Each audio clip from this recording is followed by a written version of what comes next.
समस्त सुधीजनों को सादर नमन। हमारे समय में अध्ययन के जो नए विषय आरंभ हुए हैं उनमें से स्त्री अध्ययन, स्त्री विमर्श और स्त्री चिंतन भी एक विषय है। फीमेल डिस्कोर्स या फीमेल स्टडीज़, इसके कुछ अध्ययन केंद्र भी विश्वविद्यालयों में स्थापित किए गए हैं। मैंने स्वयं कुलपति रहते हुए अपने विश्वविद्यालय के एक परिसर में स्त्री अध्ययन विभाग खोला और जहाँ पर मैं कुलपति था वहीं एक दूसरा संस्कृत विश्वविद्यालय था, वहाँ भी स्त्री अध्ययन विभाग खोला गया। यह समय की मांग है और यह होना भी चाहिए। एक दूसरा विषय स्त्रीवाद या नारीवाद है, फेमिनिज्म है। स्त्रीवाद और स्त्री विमर्श में अंतर है। फेमिनिज्म और फीमेल डिस्कोर्स या फीमेल स्टडीज़, वीमेन स्टडीज़, ये दो अलग अलग क्षेत्र हैं। दोनों कहीं कहीं एक दूसरे की सीमाओं का स्पर्श करते हों, पर फिर भी दोनों में तात्विक अंतर है। स्त्री विषयक अध्ययन हमारे अध्ययन की एक नई दिशा है, इसकी बहुत आवश्यकता भी है। और स्त्री विषयक अध्ययन स्त्रियां जब स्वयं करें तब उसमें कुछ और खासियत होती है।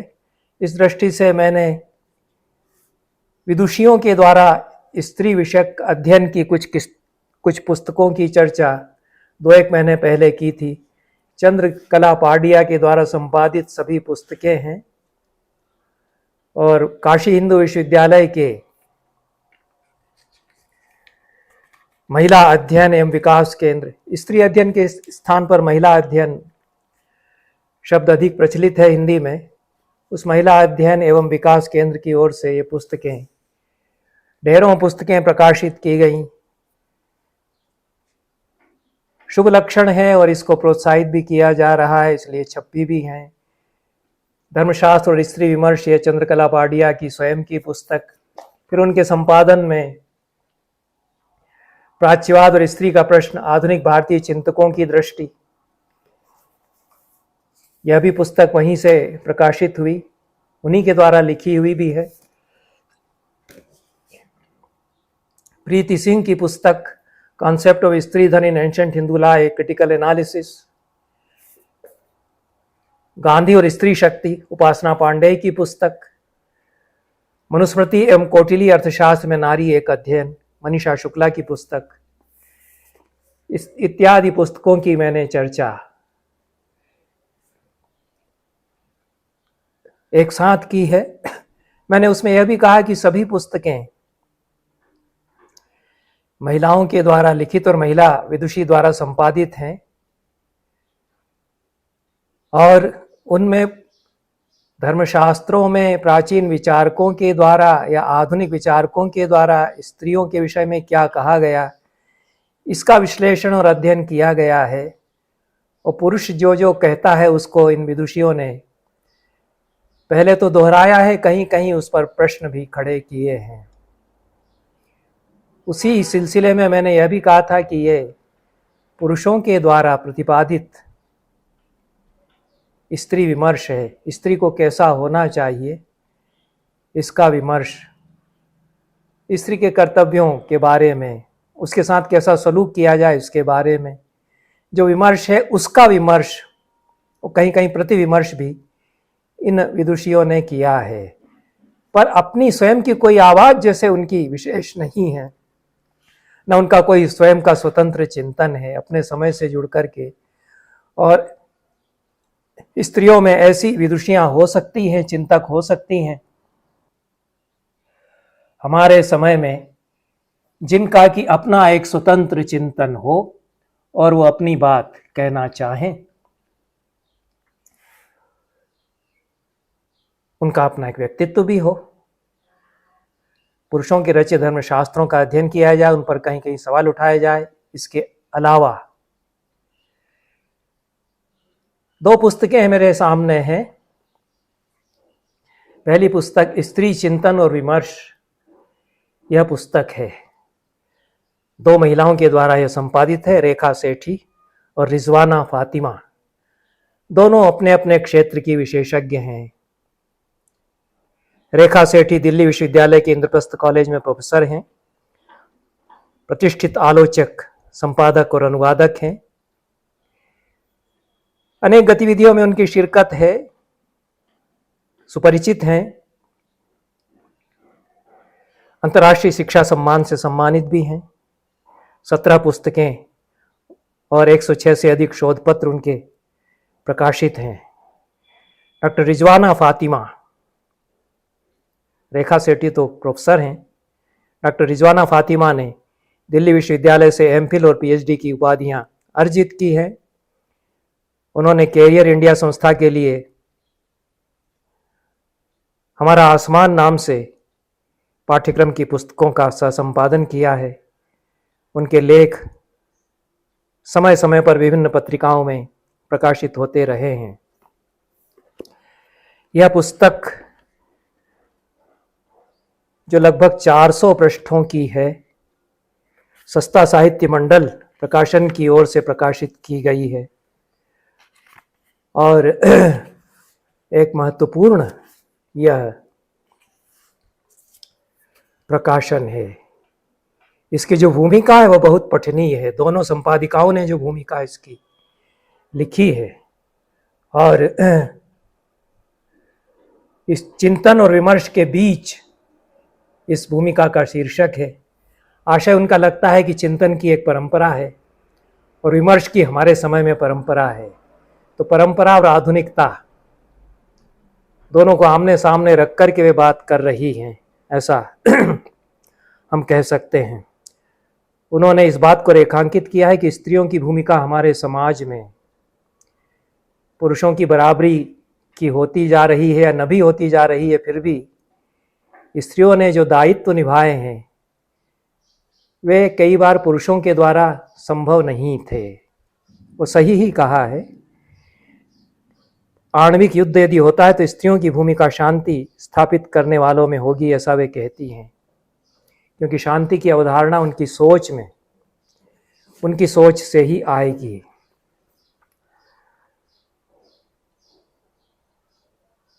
इसलिए आएगी कि युद्ध में जो हिंसा होती है उसका सबसे अधिक आघात स्त्री को झेलना पड़ता है।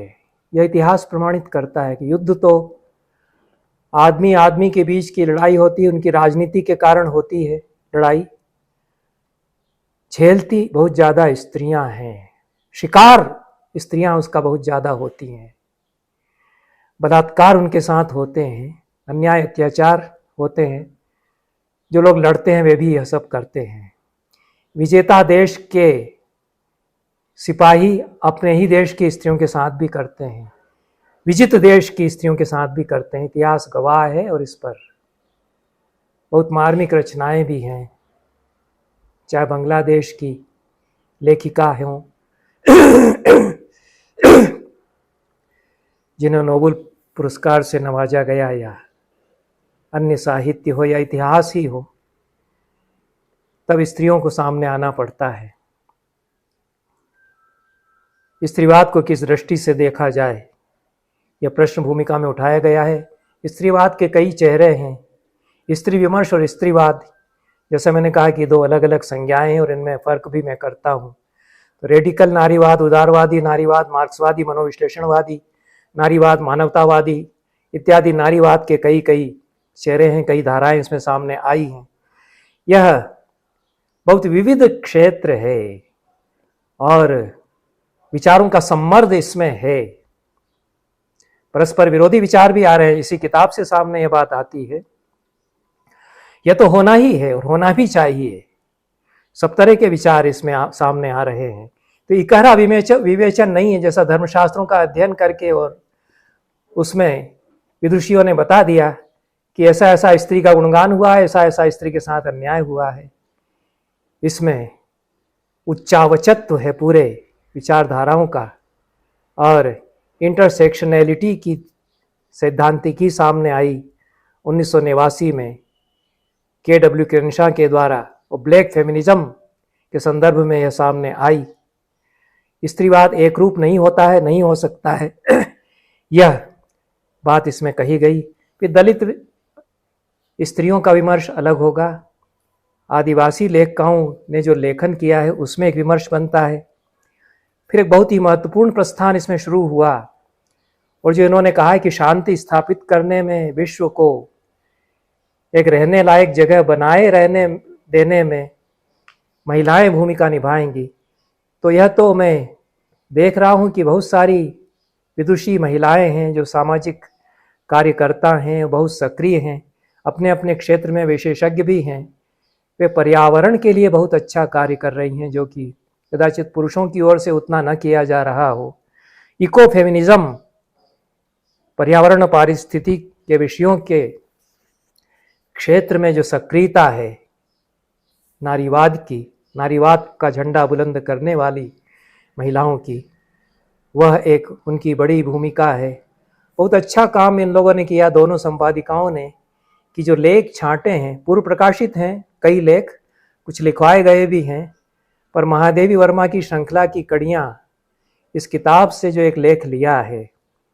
और महादेवी वर्मा कितनी तेजस्वी विचारक हैं, न केवल वे बहुत बड़ी कवि हैं, न तो उनके कवि रूप के साथ पूरा न्याय हुआ है, न उनका जो चिंतक रूप है, और नारीवाद की पहली मुखर प्रवक्ता जिस तरह से वे पूरी भारतीय परंपरा में आधुनिक काल में है, उसकी तरफ भी ध्यान नहीं दिया गया। उनकी जो श्रृंखला की कड़ियाँ हैं उसमें जो उनका एक तो गद्य है, और एक एक वाक्य हृदय को बींधता चला जाता है। महादेवी का जो वो गद्य बनाती हैं, स्वानुभव से अपने देखे हुए संसार को वे उजागर करती हैं। विशेष रूप से जो स्त्री पात्र हैं उनके बारे में जो सच्चाइयाँ उजागर करती हैं। पुरुष भी हैं उनके विमर्श के दायरे में।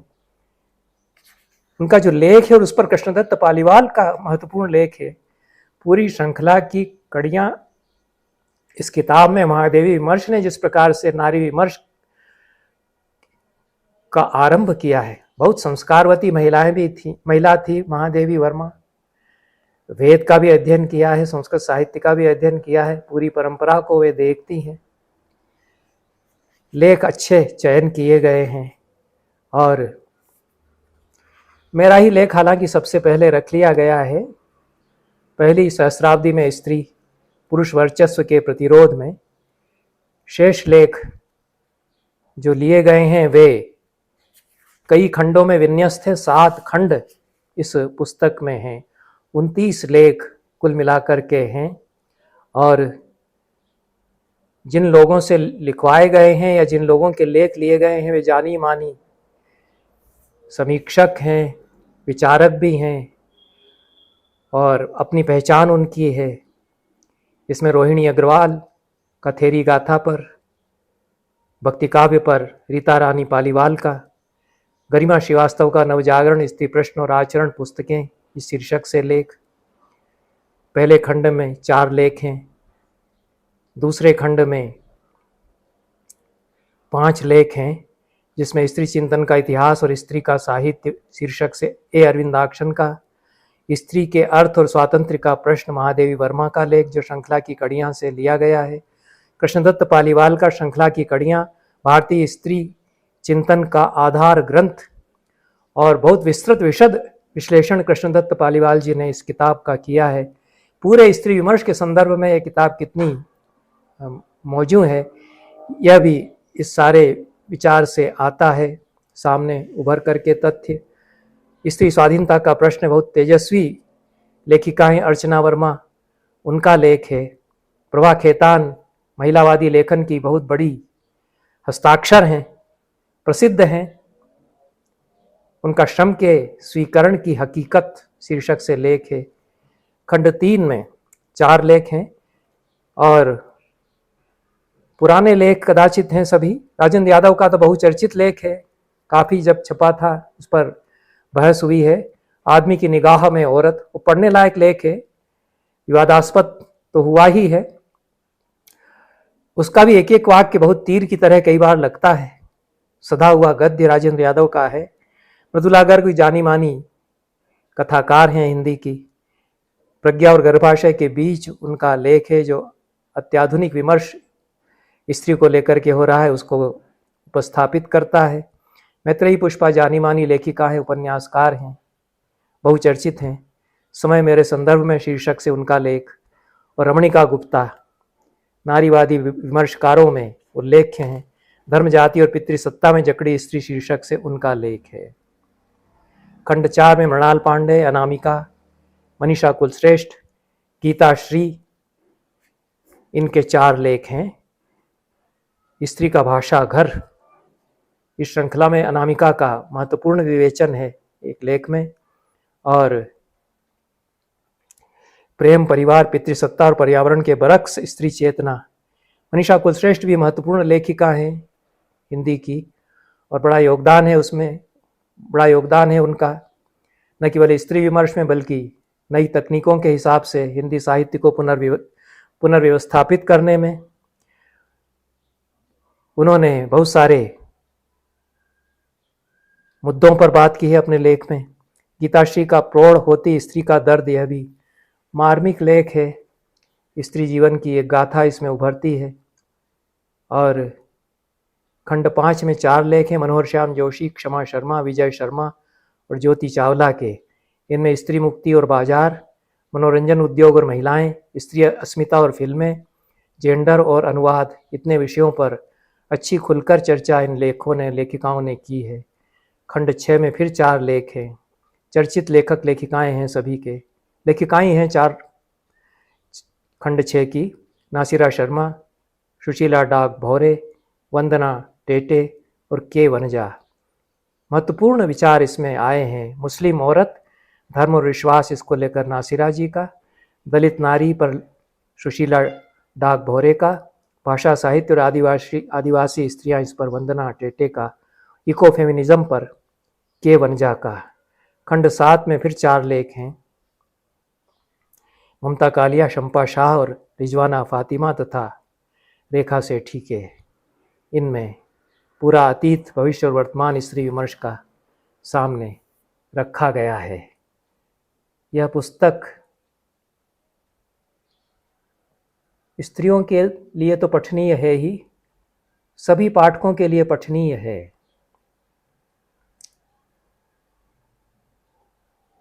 और स्त्री को गर्भपात का अधिकार दिया जाए, यह मांग तो संपादिकाओं ने की ही है।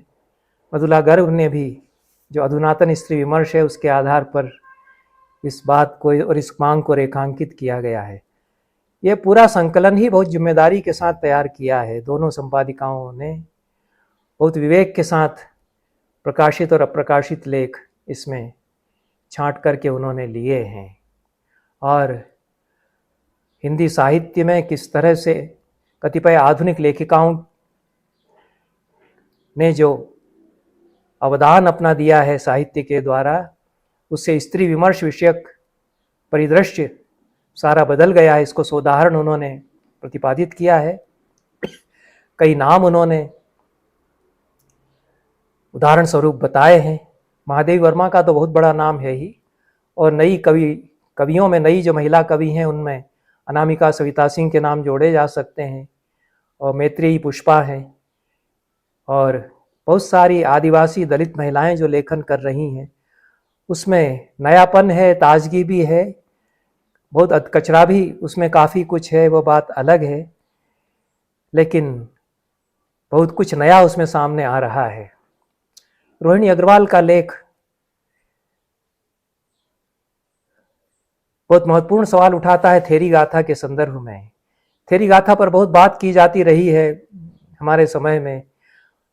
रोहिणी अग्रवाल ने सवाल उठाया कि इस थेरी गाथा को स्त्री मुक्ति के ऐतिहासिक दस्तावेज के रूप में महिमा मंडित करना कहाँ तक जायज है, और वे जांच करती हैं कि थेरी गाथा की थेरियां पुरुष के प्रभुत्व से आक्रांत मानसिकता से कितनी दबोची गई हैं। वे इस तथ्य की ओर भी संकेत करती हैं कि बुद्ध संघ में पुरुषों का कितना वर्चस्व है।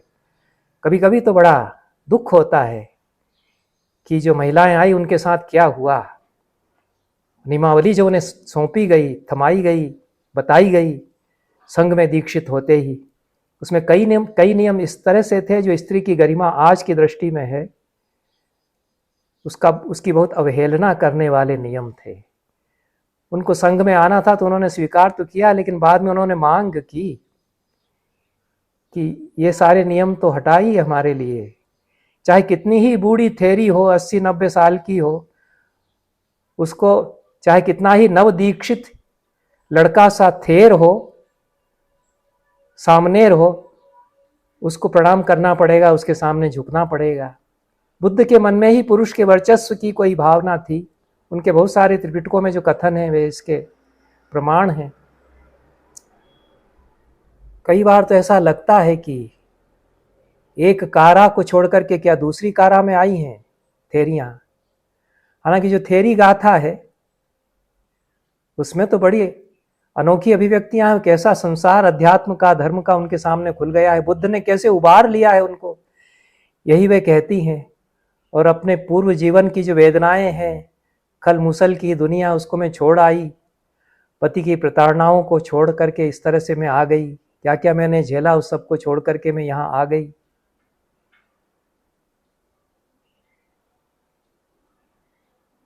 पर संकलन जिन गाथाओं का थेरी गाथा के रूप में किया गया है, वो मेरे मन में भी यह बात है, रोहिणी अग्रवाल इस बात को साफ कहती ही हैं कि संकलन करने वाले भी तो पुरुष ही थे। तो थेरियों ने कुछ और भी लिखा होगा, कहा होगा, गाथाएं तो उनके मन में और भी कई तरह की उपजी होंगी कि हम कहाँ से कहाँ आए हैं। पर संकलन तो त्रिपिटकों में थेरी गाथा का जब उसको स्थान दिया गया है तो आभास तो होता ही है कि किस तरह से भिक्षुओं के द्वारा भिक्षुणियों के ऊपर कड़ी निगरानी की जाती थी। जो नियमावली थी संघ की, उन पर पाबंदियां भी कई तरह की थी। प्रवृत्तियां लेने के कुछ ही दिनों बाद महाप्रजापति गौतमी, जो कि जब सिद्धार्थ थे तो उनके लिए माता थी, वे नवदीक्षित युवा भिक्षुओं के सामने झुककर अभिवादन करें, भिक्षुणियाँ थेरियाँ इस पाबंदी को कृपया हटा दें, ऐसा निवेदन करने के लिए बुद्ध के सामने उपस्थित हुई। और बुद्ध ने उनकी इस प्रार्थना को, इस अनुरोध को स्वीकार नहीं किया। प्रवृत्तियां लेने के पूर्व के संस्कारों का कितना दबाव थेरियों पर है, यह सवाल। तो संघ में जो पदानुक्रम के हायरार्की के कठोर नियम हैं, वो कितना दंश देते हैं, पिछले जीवन की स्मृतियां उनको कितना दंश देती हैं, ये सवाल बने रहते हैं। अलबत्ता यह सत्य, जैसा रोहिणी अग्रवाल भी मानती हैं, कि संघ में आकर थेरियों ने अपने भीतर के मनुष्य और अपने आत्मबल को नए सिरे से पहचाना। साहस उन्होंने अनोखा अद्भुत किया था, जो एक संसार को छोड़ करके इस संसार में आई थी। और रोहिणी अग्रवाल यह भी ठीक कहती हैं कि थेरी गाथा इस दृष्टि से महत्वपूर्ण रचना है कि वह दिशाहारा स्त्रियों की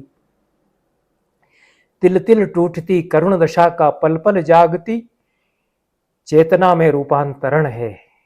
ये उनके शब्द हैं। आगे वे कहती हैं कि थेरियां अपनी स्त्री आइडेंटिटी और अध्यात्म की अलैंगिक पहचान दोनों को एक साथ साधकर चलती हैं।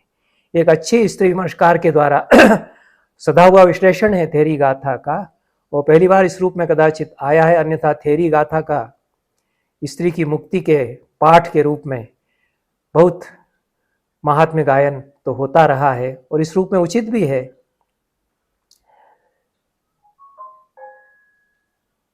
और सवाल फिर भी बने रहते हैं, थेरियां स्त्री की सामाजिक मुक्ति की नई तलाश क्या कर पाईं, या वे केवल आध्यात्मिक मुक्ति तक ही सीमित रहीं, जैसा कि लगता ही है। और संघ में प्रज्ञा लेने का अभिप्राय क्या यही था कि केवल अपनी व्यक्तिगत मुक्ति और आध्यात्मिक मुक्ति का पथ ही उनको प्रशस्त करना है। बाकी जो समाज वे छोड़ आई, उसमें जो स्त्रियां छूट गई हैं, उनकी मुक्ति, उपासकों की जो उपासिकाएं हैं, उपासक और उपासिकाएं तो बुद्ध ने मान्यता उनको दी थी, गृहस्थ और गृहस्थिनों को, उनकी सामाजिक मुक्ति का क्या होगा, इसका कोई विमर्श थेरी गाथा में नहीं बनता। पीतारानी पालीवाल ने स्त्रीवादी विमर्श के आईने में भक्ति काव्य शीर्षक लेख में संत काव्य में स्त्री की घोर निंदा और उसके प्रति अत्यधिक सम्मान, ये दोनों छोर हैं और इसमें जो अंतर्विरोध है पूरे भक्ति काव्य का, उसकी पड़ताल की है। इस पूरी पुस्तक में जो अच्छी बात है कि पश्चिम में हो रहा जो स्त्री विमर्श है, उसको ध्यान में रखा गया है, पर उससे आक्रांत कोई भी विमर्शकार, न तो संपादिकाएं और न इसके जो विमर्शकार हैं, लेखिकाएं हैं और लेखक हैं, वे भी हुए हैं, नहीं हुए हैं ऐसा कहना है। और महादेवी वर्मा का जो लेख है स्त्री के अर्थ स्वातंत्र्य का प्रश्न, यह इस बात को प्रमाणित करता है कि वे अपने समय से कितना आगे सोच रही थी। एक एक वाक्य उनका मर्म भेदी है। और यह प्रश्न उठाती है महादेवी की गृहिणी की महिमा का गान करने वाले, उसको देवी मानकर पूजने वाले पुरुष समाज ने क्या ऐसा किया कि उसमें से कोई पुरुष पूरा वेतन, उसमें से सारे पुरुष अपना पूरा वेतन पहली तारीख को यदि कमाते हैं या जो भी आमदनी उनको समय समय पर होती है उसको पूरी की पूरी पत्नी को सौंप दें, क्योंकि वह तो गृह लक्ष्मी है और सब कुछ वही करती है। एक कौड़ी भी अपने पास रखे बिना वे उसको सब कुछ दे दें, ताकि आर्थिक दृष्टि से महीने भर वह उन पर निर्भर पूरी तरह से न रहे। अपवाद स्वरूप पुरुष ऐसे होते हैं जो पहली तारीख को जितना मिला उसको अपनी पत्नी को दे देते होंगे, ऐसा विश्वास दोनों में अटूट विश्वास है। पर यह अपवाद है, यह धर्मशास्त्र की व्यवस्था में ऐसा नहीं हुआ। किसी धर्मशास्त्र ने ऐसा नियम क्यों नहीं बना दिया कि यदि वह गृह लक्ष्मी है, गृहिणी है, सुघड़ है, घर अच्छी तरह चला रही है, तो पुरुष को चाहिए कि जितना जो कुछ कमाए सब पूरे विश्वास के साथ उसको सौंप दे और विश्वास बनाए रखे, और स्त्री भी विश्वास बनाए रखे, ऐसी भी व्यवस्था बनी रहे। ऐसी व्यवस्था धर्मशास्त्रों में नहीं की गई, ऐसा कोई नियम किसी धर्मशास्त्रकार ने नहीं बनाया है। इसलिए सवाल बना रहता है, यदि आर्थिक स्वतंत्रता नहीं है तो कैसी स्वतंत्रता है? स्वतंत्रता है ही नहीं। स्वतंत्रता देने की मंशा नहीं ही है, पूजने की मंशा तो है।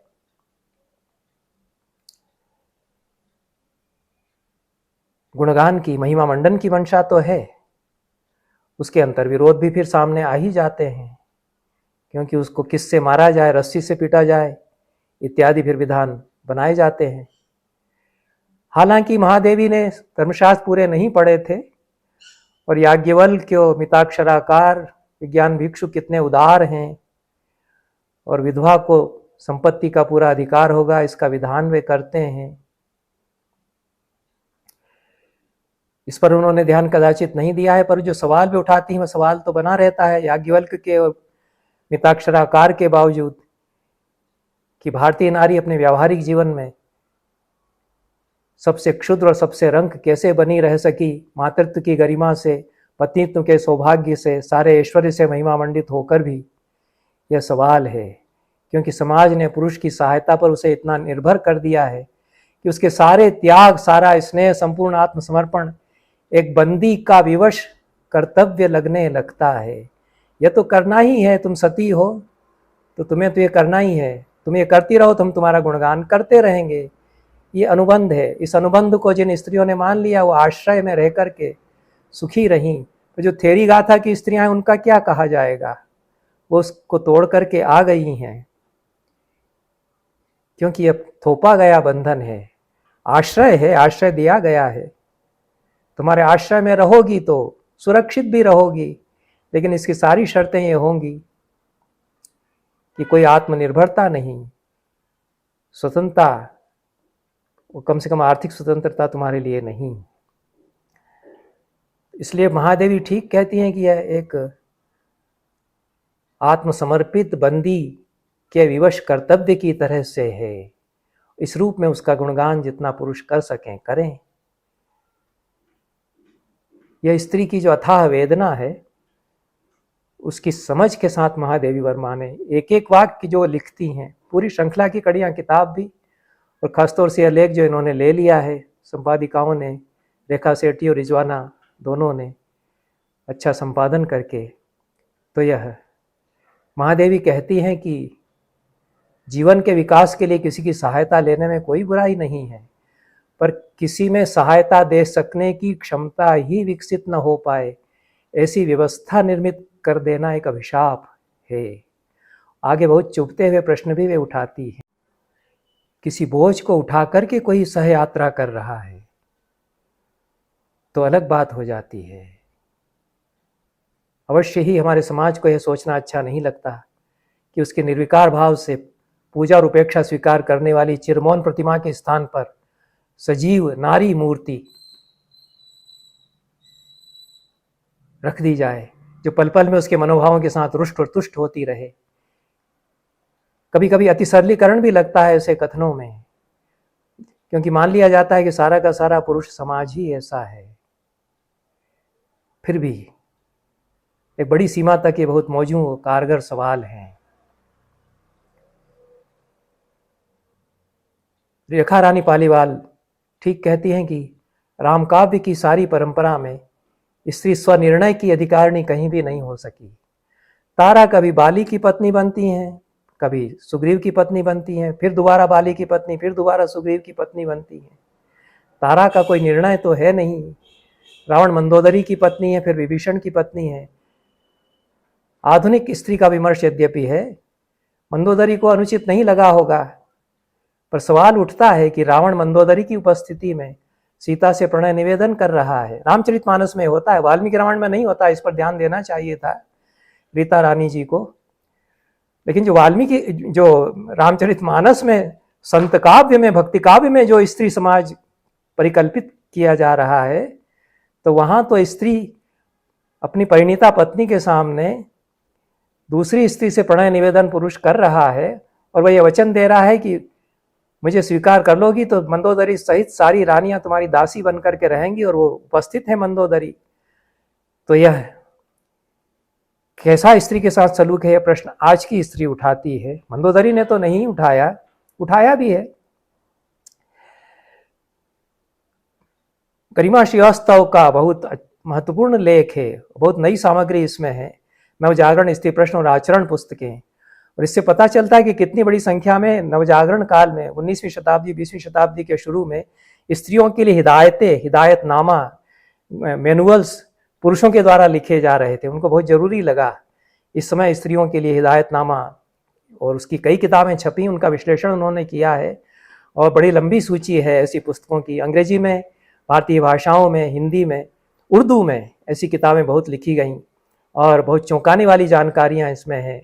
किस तरह से उर्दू में किताब आती है, और हिंदी के लेखक को चिंता होती है कि उर्दू में ऐसी किताब छप गई है डिप्टी नज़ीर अहमद की, मिरात उल उरूस, उससे नारियों को कैसे सुधारा जा रहा है वहाँ। तो मुंशी कल्याण राय और मुंशी ईश्वरी प्रसाद के सहलेखन में फिर वामा शिक्षक प्रकाशित होती है। फिर तो 50 पुस्तकें आती हैं, एक के बाद एक। मुद्रण की सुविधा हो गई है, तो एक के बाद एक इस तरह की पुस्तकें आती चली जाती हैं। गरिमा श्रीवास्तव का कहना है कि ऐसी पुस्तकों का उद्देश्य स्त्री के शरीर और मस्तिष्क पर पूर्ण नियंत्रण स्थापित करना था। यद्यपि समाज सुधार की बातें भी इनमें हैं जैसा वे बताती हैं, और स्त्री शिक्षा पर भी बात है। और जो महत्वपूर्ण विमर्श गरिमा श्रीवास्तव ने किया है कि जैसे जैसे मध्य वर्ग के हाथ से सत्ता फिसलती है, स्त्री को दबोचने, उस पर अधिकार जताने और उसकी शासना और प्रताड़ना करने की प्रवृत्ति उतनी ही बढ़ती जाती है। ये सारे सत्य हमारे समाज में आंखों देखे नंगे सत्य हैं, हम देखते आ रहे हैं। और हम सबके भीतर ऐसा पुरुष है कि हम ऑफिस में जितने दबाए जाते हैं, तो घर आकर के अपनी स्त्री को उतना ही हम प्रताड़ित करते हैं। अपनी कुंठाएं, हमको जो दबोचा गया है, तो हम स्त्री को दबोच करके अपनी कुंठा की तुष्टि करते हैं।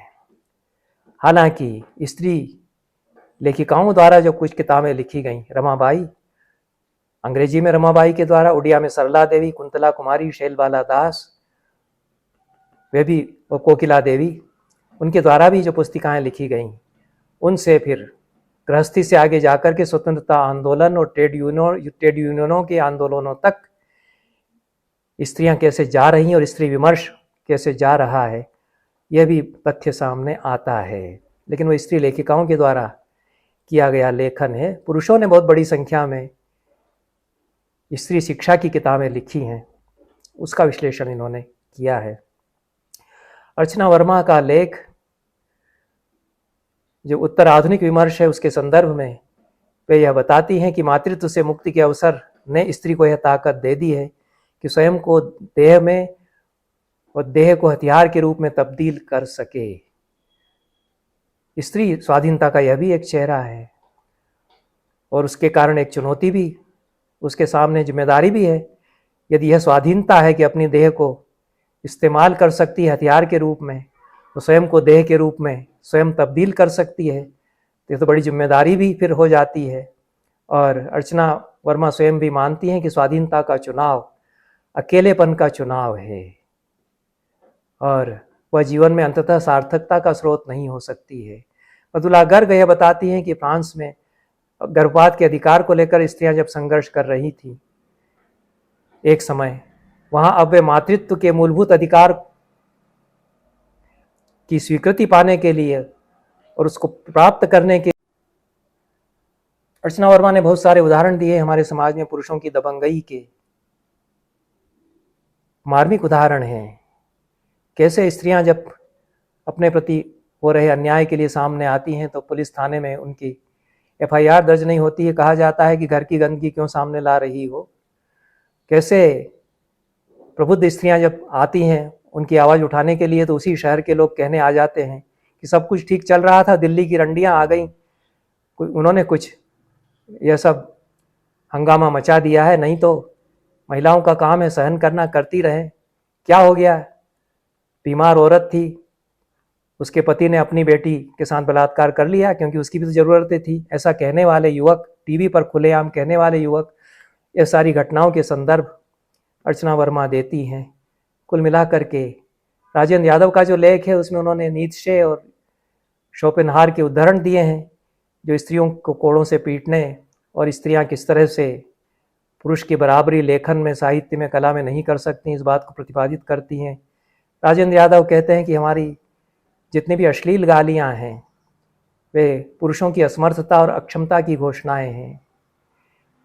रमणिका गुप्ता का लेख है धर्म जाति और पितृसत्ता में जकड़ी स्त्री, बहुत खरी खरी बातें उसमें कही गई हैं। वे कहती हैं कि लिंग भेद धर्म की सारी परंपराओं में है और धर्म से मुक्ति ही स्त्री की वास्तविक मुक्ति है।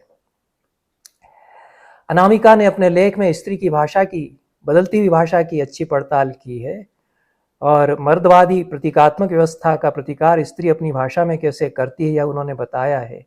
उभयलिंगी संवेदना की बात भी वे करती हैं अपने लेख में। बहुत सारे उत्तर आधुनिक विमर्शकारों को उन्होंने उद्धृत किया है और मनीषा कुलश्रेष्ठ के लेख से यह भी सामने आता है कि नई पीढ़ी कितना आगे जा चुकी है और कितने पूर्वाग्रह ध्वस्त हो चुके हैं। इतना ही कहकर के इस पुस्तक की चर्चा में समाप्त करता हूँ। एक दूसरी पुस्तक है चुप्पियाँ और दरारें। यह गरिमा श्रीवास्तव की किताब है और बहुत ही महत्वपूर्ण यह किताब है, 500 से अधिक पृष्ठों की। इसमें गरिमा श्रीवास्तव अंग्रेजी की प्राध्यापिका है। स्त्रीवादी चिंतक के रूप में उनकी एक गरिमापूर्ण पहचान है। युद्ध और युद्ध के बाद की स्थितियों को स्त्रीवादी नज़रिए से देखने का उनका जो प्रयास है वह एक उनका अपना योगदान हिंदी साहित्य में माना जाता है। आउशविट्ज़ उनका उपन्यास, उस पर मैं चर्चा कर चुका हूँ। अनेक उनकी पुस्तकें प्रकाशित हैं।